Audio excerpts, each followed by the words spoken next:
नमस्कार, 99 न्यूज के इस खास खबर में आपका स्वागत है। मैं हूं आपके साथ सोमनाथ तिवारी। 29 वर्ष पहले अयोध्या में आज के ही दिन विवादित बाबरी मस्जिद विध्वंस हो गया था। हिंदू संगठन आज इसे शौर्य दिवस के रूप में मना रहे हैं, तो मुस्लिम संगठन इसे बाबरी विध्वंस की बरसी के रूप में मना रहे हैं।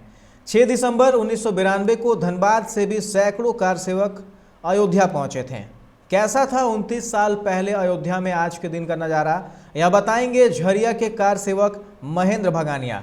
99 न्यूज संवाददाता मोहम्मद दिलशाद ने कार सेवक महेंद्र भगानिया से की खास बातचीत।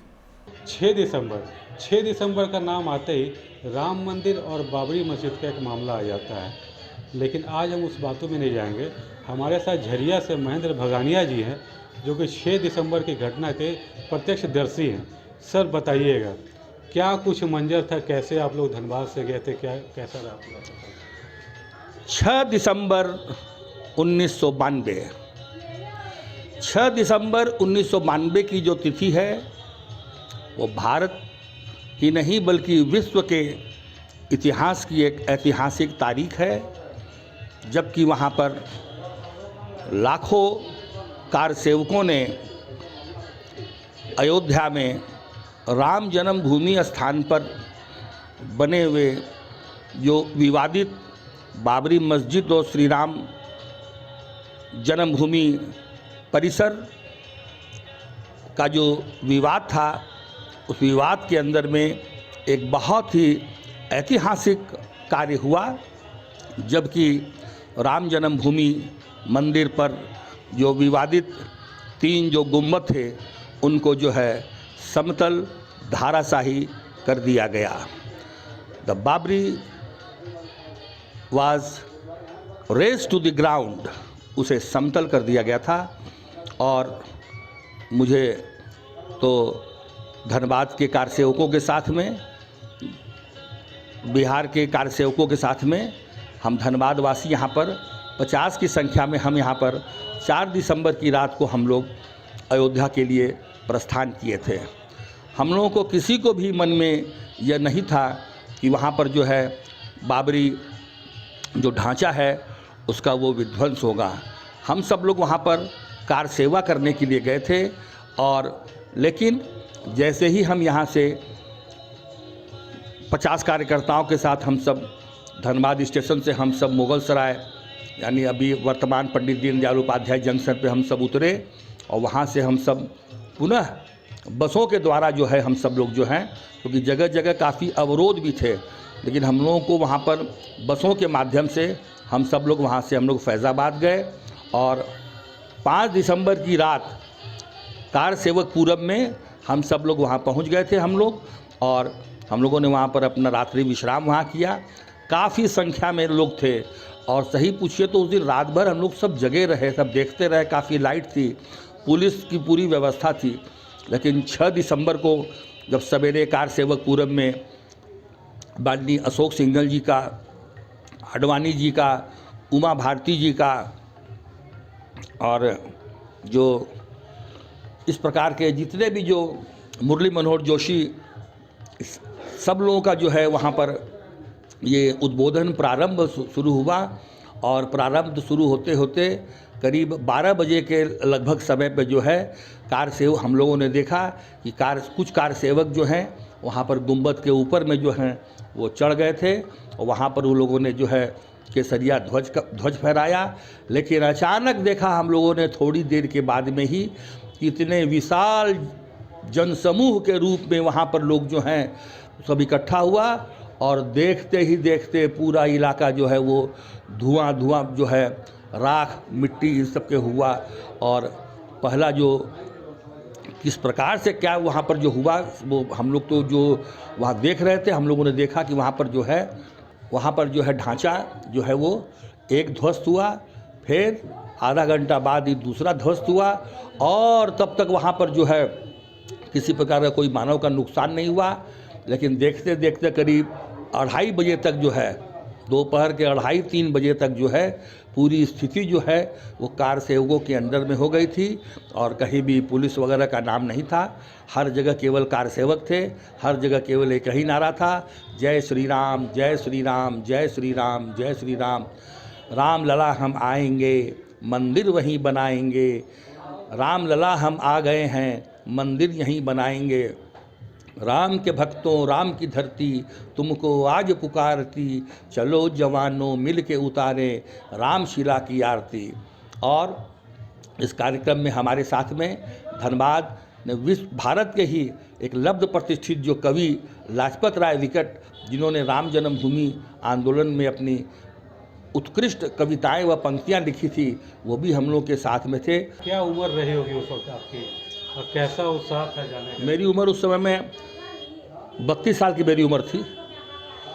मैं 32 वर्ष का था उस समय में, और उस समय में मेरे 32 ईयर्स की मेरी एज थी। घर वाले को बता के गए थे या फिर? नहीं, हम लोग घर वाले को बता के नहीं गए थे।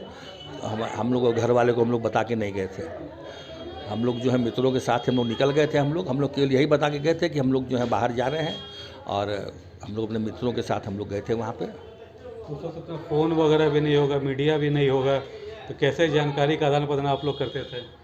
जैसे आधार वहाँ पर हम लोग का ये रहता था, एक तो टेलीविज़न रहता था, और वहाँ भी हम लोग को जैसे राम जन्म वो स्थल पे जो है अयोध्या में ही हम लोग को मार्क टूली जो है BBC के, उनसे मुलाकात हुई थी। उस समय में न्यूज़ ट्रैक बोल करके चलता था, न्यूज़ ट्रैक बोल करके, घूमता आईना, ये सब जो उसमें सब चैनल के माध्यम थे, और ये सब स्थिति वहाँ की थी। तो घर वालों को चिंता होती थी कि नहीं हुई थी? नहीं, घर वालों को वैसे कोई विशेष चिंता नहीं थी, क्योंकि मैं तो जो हूँ राष्ट्रीय स्वयंसेवक संघ का युवा तरुण स्वयंसेवक रहा हुआ हूँ। विद्यार्थी परिषद और भारतीय जनसंघ के माध्यम से भी मैंने जो है अपनी जो इस विचारधारा को मैंने अपना पूरा सहयोग दिया था, और मुझे सौभाग्य है कि मैंने अपना जो है समय जो है वो संगठन वो समाज को दिया मैंने। अभी तो मानिए वहाँ पे भव्य राम मंदिर का निर्माण भी हो रहा है, तो कैसा अनुभव हो रहा है अभी आप लोग को?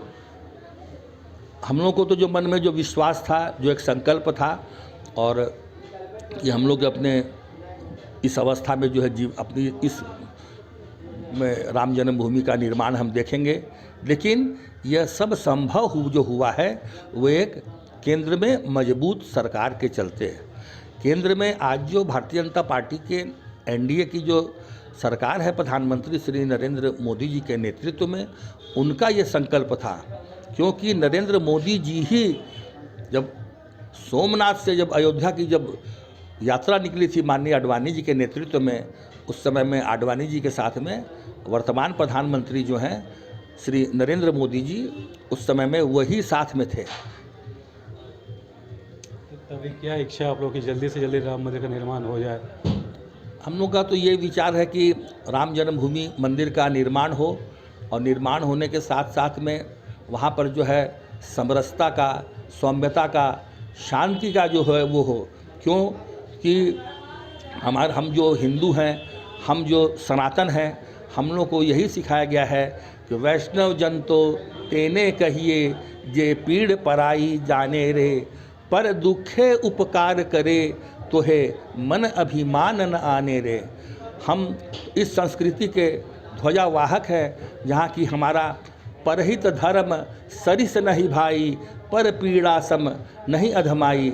दूसरे को सुख पहुंचाना, दूसरे के लिए अपने हितों का जो है उत्सर्ग कर देना, यही हमारा संस्कार है, यही हमारा ध्येय है, और यही हमारा धर्म कहता है कि कभी भी किसी को जो है किसी भी प्रकार से मन, कर्म, वचन, मनसा, कर्मा, वाचन से हम किसी को कभी जो है कोई दुख या पीड़ा नहीं पहुंचाएं। अहिंसा परमो धर्म।